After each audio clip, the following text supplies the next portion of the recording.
Mhm. I recognize people.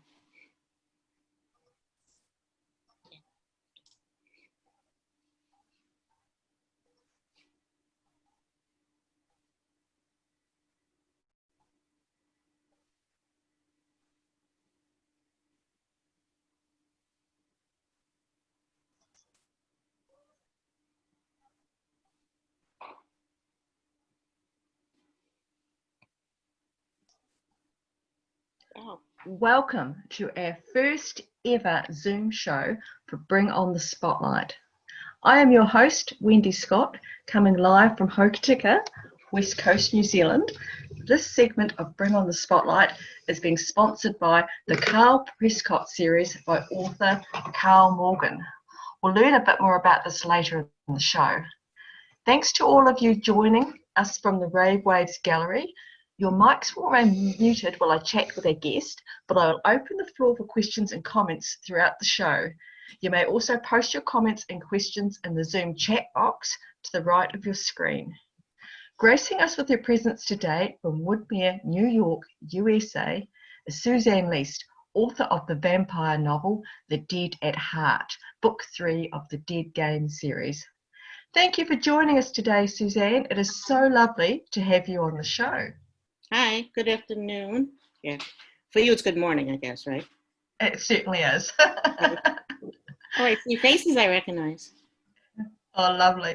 Hi, Susanne, your bio mentions a career in writing has been a giant leap for you because you were accustomed to the number crunching field of budgeting and the hectic commodity markets. So please tell us more about your journey from numbers to words. Okay. Well, I continued pretty much my brother's footsteps. He was into finance and commodity trading, and I went for my MBA, and I did well, but I wasn't really happy with it. And later years, I decided to do something different. I stopped working, and I raised my two daughters, and they were always sick. Always had ear infections, and I couldn't work the 8 till 9 jobs anymore. So I started taking part-time work, working for brokers, and then I just gave it all up. And then about 15 years ago, I decided to write, using my overactive imagination. Well, it's easier said than done, really, but I did. I don't know what vampire is. I don't know what vampire is. Must be the TV show Supernatural. I think I was watching that too much. That leads me into my second question, Susanne. Okay. As a vampire lover, in your opinion, which movie actor plays the best vampire? What I'm basically saying is, who would you give up your neck for? Oh, I love the originals. And what was the name of the main guy? Oh, I'm so bad at names. Chris? No. Klaus. Oh yeah, he was good. It wasn't silly like Vampire Diaries. It was heavy vampire murders and slaughtering, but not too bloody. But they had good plots, and the developed bond between the characters. It was like a murder mystery detective kind of. Do any of you read vampire novels? Anybody? No. Okay. I have. This is what my life is. This is my life. Do you want to read my book? No, I don't read vampire. Oh, I don't like blood. Okay. All right. I minimize the blood and I try to put romance in. And I try to make it more of a murder mystery. So there's dead bodies and there's clues. So I thought I could bring in other people who are used to different genre. So then, so. Well, I'm interested in reading your book, Susanne. Yes? I will be reading your book soon. I have it on my Kindle. Oh, where's the voice coming from? Wave at me. Nani. That's Nani. Oh, hi. Oh, good. Okay, thank you. Okay. Each book got better. The Dead Game, I had problems a little at the beginning, but I totally rewrote it. I wasn't happy with it. And the next one was really good. It got a nice Kirkus review. And then the third one is my best one, The Dead at Heart.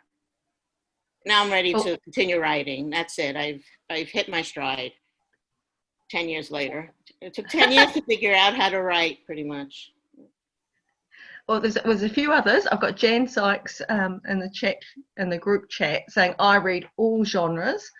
And you'll be pleased to know, Suzanne, that Pat Garcia says, I read all genres soon. I don't have your book yet. Okay. And Shirley Slaughter says, I am reading more genres since joining RRBC. Oh, very good. Yeah, so have I. I like all genres.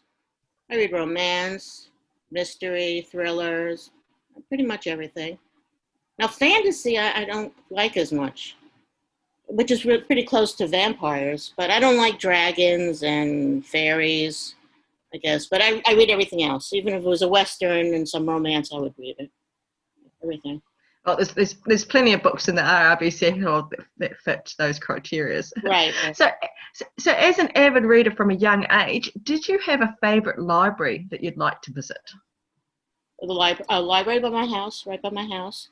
It was on the way to the train station, and I would pick up books like pretty much every day when I went to school. I would read a book a week. I started with Agatha Christie, because that's what my brother was reading. He was 11 years older than me. And he read Alistair McQueen, Nedro, I forgot. Robert, no, I can't remember. That's what happens. I forget names. I'd have to go back and look. But he read a lot of murder mysteries. Alistair McLean. Did I say that already? What else was famous back then? Well, let's talk about your story, The Dead at Heart. The book description reads, William Spite bonded Shana to him, but he didn't ask her to mate with him for life. She isn't ready for a lifetime commitment. Now William excludes her from his vampire meetings. Shana understands he's an original vampire with immense powers. For them to be a couple, he has to treat as an equal partner. If William doesn't respect her, then what are their chances of finding happiness? Please tell our listeners more about The Dead at Heart. Okay. Well, they're like any human couple. She wants to be respected and treated like an equal, even though he has his powers. And the vampires meet, and they converge on the house, and she wants to be involved in it. But then part of her doesn't really want to see the vampires and see what they're doing. So she's kind of conflicted whether she should stay with the vampire or leave him. So that's what the beginning is. She has to decide whether she wants to stay or not. But then she's thrust into a whole different scheme where she ends up in the swamps, and then they're on their way to Quebec to Chateau Frontenac. So yeah. So it just like kind of like one thing snowballs off the next, and yeah. Sometimes we can't control our lives. It kind of leads us in certain directions. And she doesn't know which man to trust because she likes Sheriff Green and she likes William. So there's kind of a love triangle between the two, right? Pat, you read it? Pat, did you read the book? No. You're shaking your head. Did anybody read it? No. Okay. All right. Okay. In the chat, she says she's going to read it soon. No. Okay.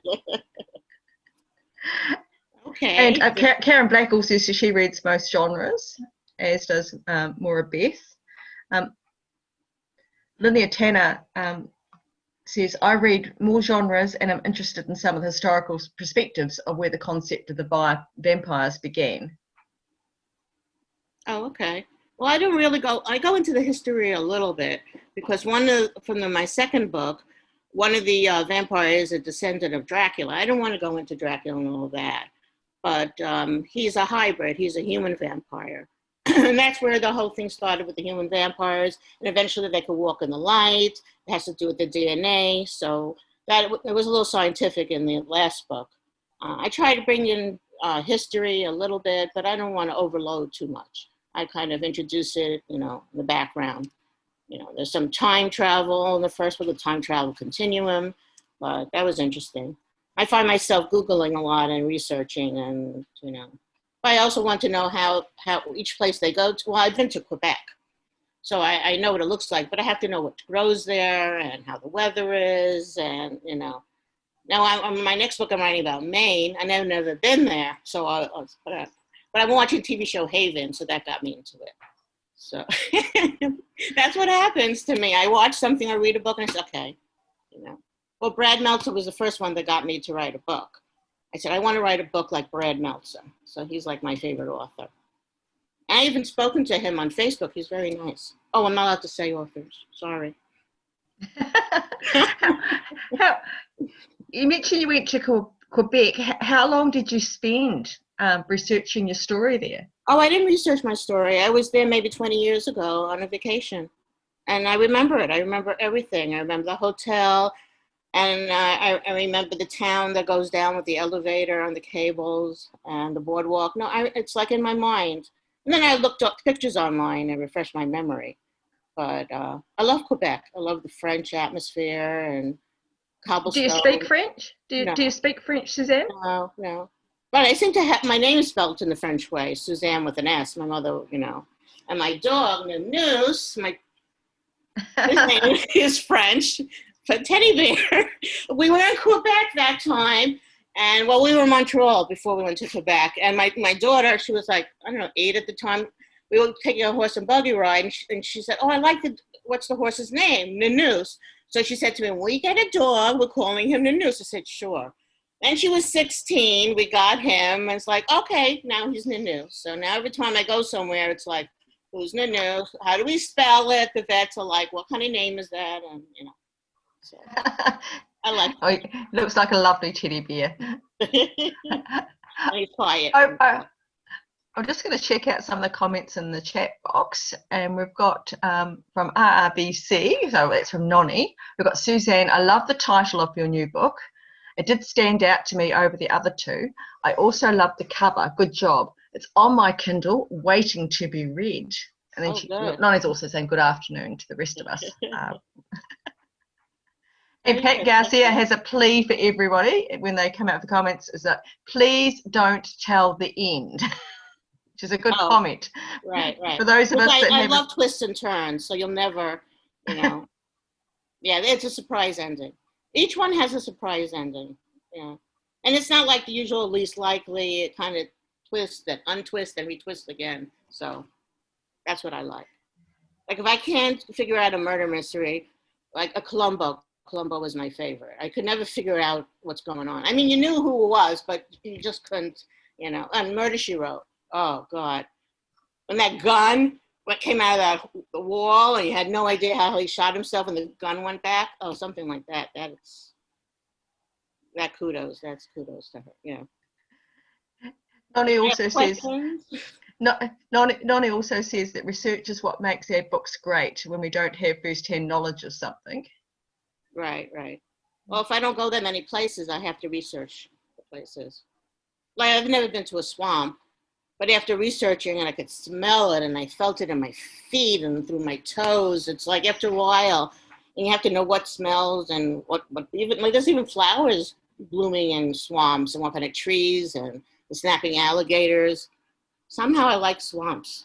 Really. Well, vampires in the swamp, it's, and they put up tents in the swamp and then they have their battle, whatever. It's a very great showing location, isn't it? Yeah. Oh, Susanne, you're a long-standing and supportive member of RRBC. Right. What are your feelings about the Rave Reviews Book Club? How has being involved in the RRBC community benefited you? Well, I'm able to meet new authors that, and I just feel part of a group. It just started out as tweeting. And then I saw the hashtag and they invited me in and it just began. And now, look, I meet 6 more people. If they would talk to me, hello. They're all muted at the moment. Well, unmute them later on. They're not muted, are they? Are they muted? Are they alive? Yes. Yeah. Yes, they're muted. Okay, Pat waves it. Okay. Recently, RRBC held its 5th annual Writers' Conference and Book Expo. What was the highlight for you? Highlight? I guess when people visited my page and shared their thoughts about my books, because some people did read it. Yeah, they did. Yeah. And that's pretty much it. I'm in the background. I keep to the background. I'm not a very aggressive person. I can be with my promoting. So you can see my book all over the place, all over Facebook. I got my banners and I got my tweets, but my face stays really behind. We got somebody new. Hello. Hi. Just going over to the Zoom chat, and there's some questions here. Okay. Lynia's asking, are the same characters throughout your series? Yes. Yes, the same characters. But besides a main character that got killed in the second book. Don't give anything away. Okay, but in the second book, well, the person is not there in the third book, so. And when I killed that person, I was really upset afterwards. I said, how could I have done that? I was taking a shower, and he said, I got to do something. I said, okay. It really was a likely person that killed the person, so. And I was like, that's it. I get my best ideas in the shower. I said, okay, now I got to go write that. That's it. Or when I'm trying to go to sleep, and I don't remember the next morning pretty much. So Marion asks, do the books need to be read in order? Not really. It's better if you can skip the first one because the second one describes everything. The first one centers on End House, introduces the characters. The second one really gets into Linda, and the third one is more Shanna involving with her relationships. And because after my second book, a lot of readers said they wanted a book about Shanna, because Linda was the main character in the first two books, because they liked her. Well, she's like the opposite of me. I'm more like Linda, quiet and keeps the background. And Shanna's, I try to make her the opposite, more aggressive, outgoing, take risks, and they liked her better, of course. So I did a book about her. And she gets everybody into trouble, as usual. Because if she didn't get them into trouble, there wouldn't be a story. And then the reviewers said, welcome, why would they do such silly things? I'm thinking like, of course they have to do silly things, or else there wouldn't be a story. I don't know. That's my usual review. It's like, why did they do that? Why did they go into the house, Well, they have to if they didn't. If like one reviewer, one author called it Scooby-Doo. Like the Scooby-Doos went into the house. Well, of course the Scooby-Doos had to go into the house because Scooby-Doo didn't go in. Then that would be the end at the first chapter. So that was. Does anybody get that? Like why your characters do things? That's like, okay, because I wanted them to. They're mine. I created them. And she's whiny and she's afraid and she's, that's what she is. And she follows Shanna and Shanna's bossy and gets her into trouble. So that sums it up. And then there's vampires. Susanne, I'm going to quote you. Okay. If someone tells you it's too late in life to try something different, they are wrong. It is never too late to follow your heart. At what stage of your life did you decide this was true? Right. Pretty much after my kids got married. When did I start writing? I guess I was 50. Yeah. And I've been writing since then. Now I write every single day. And then I wanted a way to promote books, so I started writing poetry. So in my banners, I have poetry. Yeah, and all of a sudden I like poetry. And I don't have to limit adverbs. I could do whatever I want, so I could be more flowery. So I have to be more concise in my prose, get to the point, no adverbs, no extra words. But in poetry, I could say what I want the way I want it, And even Grammarly says it needs a comma, another comma, like leave me alone. It's like, where's the period? Well, it doesn't need a period because it continues on the next line, but it's all right. So. Susanne, we're going to open up the floor for questions. Oh, good. So everybody, if you have a question or comment for Susanne, show your hand, please, and we will unmute your mic. Oh, they weren't allowed to talk before? No. This is pretty funny. Okay. They're still not talking, huh? Jan, did you have something you were going to say? So, hi, Susanne. I just wanted to say that I really enjoyed your Spotlight Author blog tour and sharing the poems the way you did on that tour. I didn't know you wrote poetry until I saw those. So that was really cool. Thank you. Thank you. Yeah, I like poetry. I have to learn different types of poetry. I played with haiku a little bit, and But unless I go back to school, I don't know how well I could write poetry. But now it's just a hobby. You know, Well, I don't want to Suzanne, go for another master's. I don't want to go back to college. I'm trying to educate myself on my own, reading articles. But Suzanne, I have a question for you. You talk a lot about your brother. Is your brother still here with us? no, he passed away. I'm That's what sorry. right, It's clear in your writing that you admire him so right. much. So good for you. I love that about your poetry. Oh, thank you. He died early in a car accident. Oh, well, I'm Um, sorry to hear I that. was 22. He was 33. Then he was in a coma for 2 years. Oh, But no. he was pretty much the person that raised me. My father was working as a taxi driver. He didn't come home till like midnight, sometimes 2 in the morning. And my mother was blind, so she needed help. So my brother was the one that pretty much raised me. And And Suzanne, then, are you from New York? yes, Brooklyn. Every time I hear you, I think of the mob. So forgive me. Italian mob? I'm not Italian. Every interview, I might be part of the Jewish mob. I don't know if we have a Jewish mob. I'm thinking more the mafia. That's Mafia? Oh, what okay. I think mob wives when I hear you speak, but I love your accent, so good for you. Okay, Okay. so I'm done. Well, you say dead funny. You say did? Id? No, I do? Yeah, you don't say dead. You said did? No, I say dead. No, you said something before. If I said did, it was probably DID. Oh, okay, okay, okay. Okay. So, Suzanne, hi, this is Sam. Hi. First off, Happy New Year. Oh, thank you, thank you. It's and around the second- corner already, I know. That's right. Tomorrow. You know, I'm a lifelong Marylander, but my family, my parents and grandparents are from Brooklyn. So I can Oh. talk Brooklyn too. Okay, I can talk the talk and walk the walk. just forget about it, right?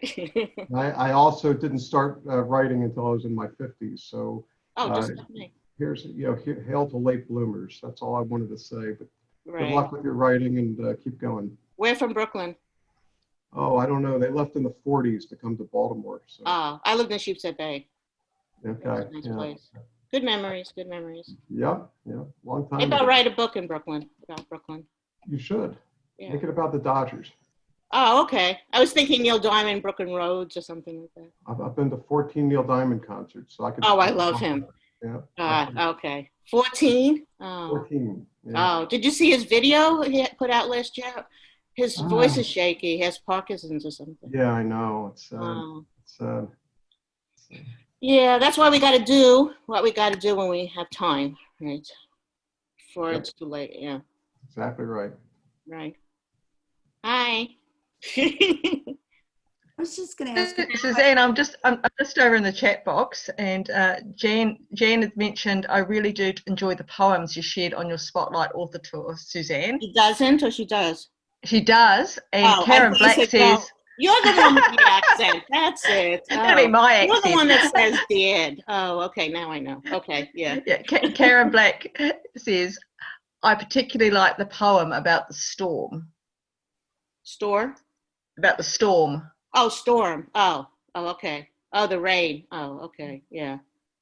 Yeah, I was just looking out the window and it was raining and I just wrote a poem. And I write so much faster poetry than I do prose. It just kind of comes out of me and I only have to do a few tweaks and there it is. When I write a book, it's like, oh my God, I have to edit it 10 million times before I could get it right. I don't, maybe somebody's telling me something, but I don't know. Linnea, did you have a question? Linnea, did you have a question? Yeah, so I just wanted to ask, it sounds like the third book is a romance, but is there more to it? Like there's like suspense in it, or I'm trying Right, it's romantic suspense, right. Yeah, okay. yeah. The plot is, it's a suspense, but the main character, I like when there's interplay between the main characters. And if there's not love to it, it kind of feels empty to me without some kind of feelings or a little passion, maybe. It's not erotic. It's nothing like that. No. It's just simple. Pat, I think I talk too much. I get myself into trouble. It's better when I stop. The beginning of my sentences and then they start. That's what happens. And now I see. Okay. Edit. Okay. Pat, if you have a question, if you do, please unmute your mic. I just sent a request for you to unmute your mic. Well, Pat's asked the question in the chat room, how long did it take you to create your world for your vampire books? Do you have a problem with moving on to your next book after you've finished? No, I moved on, and I was watching Haven, and I finished The Dead at Heart, and I spent a few weeks promoting it, and I said I want to write paranormal suspense in Maine, because I love Maine. I love the way it looked on the TV, and I started looking at pictures online, and the next week I just started writing. And it was like diarrhea of the mouth. I just kept writing. And like a few days I had 40 pages, and I never had that before. And now I just always want to go back and continue writing. And I just don't want it to sound like the TV show. But my characters kind of sound like Linda and Shanna from my other books. Now, how do you do that? How do you make your characters sound different if you have two women? That's going to be my problem. Or we might have to do a training or something on that, Susanne. Yeah. I see Susanne, echoes of it, yeah. The time's flown. Yeah. So thank you so much for visiting with us today. And Pat didn't get to talk, and Pat is still sitting there waiting with her hand raised. We'll just have to come back to Pat later, because right now it's time to share some news about another RRBC member, the Carl Prescott series by author Carl Morgan.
Wow. Thanks to everyone. Paranormal, right? You have to go and check it out in the RRBC catalogue. Thanks to everyone who joined us today on Zoom. And once again, thanks to our guest, Susanne Leist, for sharing with us her book, The Dead at Heart. Listeners, your honest reviews help authors grow. So please post your reviews when you purchase the book and share on your social media forums so other readers can find these books. So thank you. This is your host, Wendy Scott, thanking you for joining us today for Bring on the Spotlight, a Rave Waves production. And be sure to join us next time for another episode of Rave Waves Blog Talk Radio, where all things literary are our passion. So until next time, happy reading. And thanks so much. Thanks so much. On Twitter. Say bye. Bye. And get a